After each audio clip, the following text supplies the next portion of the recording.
The feeling in our stomach is the exact same of when we are excited and when we're in fear. It's actually the same feeling in our stomach.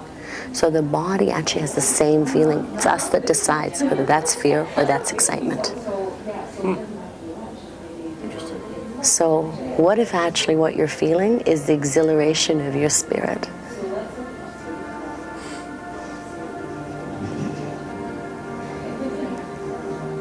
So things can end, and we start to see them, we start to process them like we do nature. We don't lament the tree that the leaves fall. We go, that's nature. It does its beautiful cycle, and then it blooms again, and it offers fruit again, and we don't lament that. And we start to see that that's true for us. We are nature, you know? It's very exciting. I just think it's just really exciting. Like, it's I'm not morbid, but every time someone tells me, oh my God, my marriage just ended, and oh my God, I just got fired from my job, and I get really excited because I just know something greater is at play. And I also know that every time something ends, it is a calibration to truth.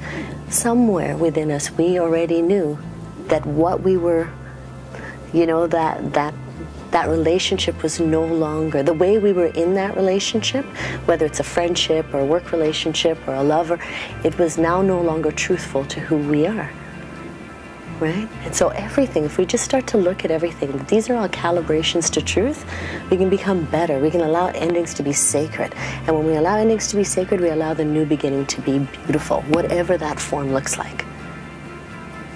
And when in it, and calibrate. Sometimes you calibrate to truth within the relationship, and sometimes there's more truth in it ending than it is in it being together. Whatever it is, allow truth to be told.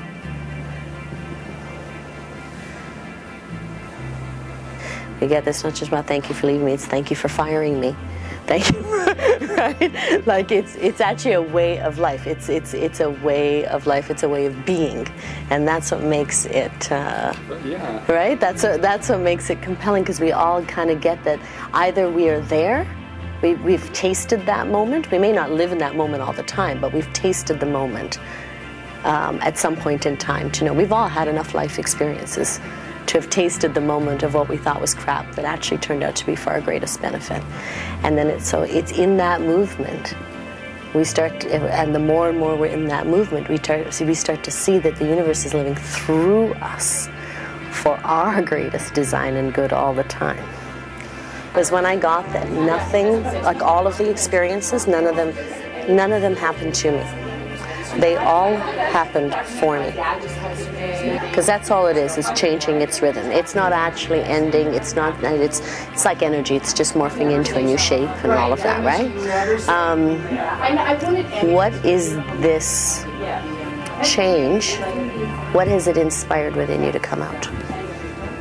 What do you find that you're thinking more of now?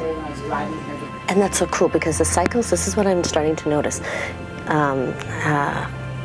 Is that we're running cycles all the time. The cycles are always running, and then in the cycle, so if it's a cycle of change, we're running mini cycles within there too.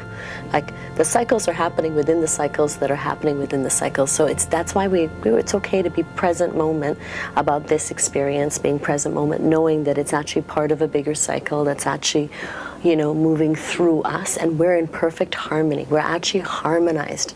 When we start to get that we're harmonized, no matter what point we are in the cycle, we can release our need to force the cycle to be any different than what it is. You know, things are happening for our greatest good. Release, release, release. We get quicker at the release, our cycles move quicker, we get to move through that grander cycle, that which we're operating in, faster and faster.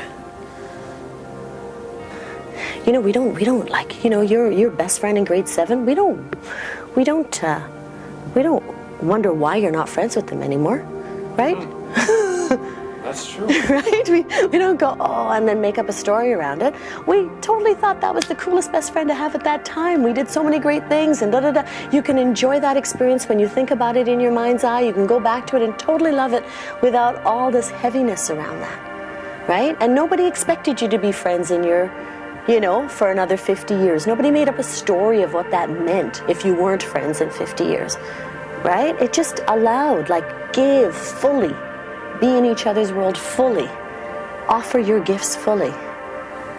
I think it's the truth for all of us, because nobody really wants to be in closure. Everybody, I think we actually are, like, the body is self-healing all the time, right? So is the spirit. So we do want to move to the thank you stage. It's actually our natural calling, is to move into gratitude, love, peace with everything and what is. So I think that's why it's compelling, because it's actually the natural state of our being, is to process everything in through a place of where it's love. Nobody really wants to be closed. Nobody really wants to be angry.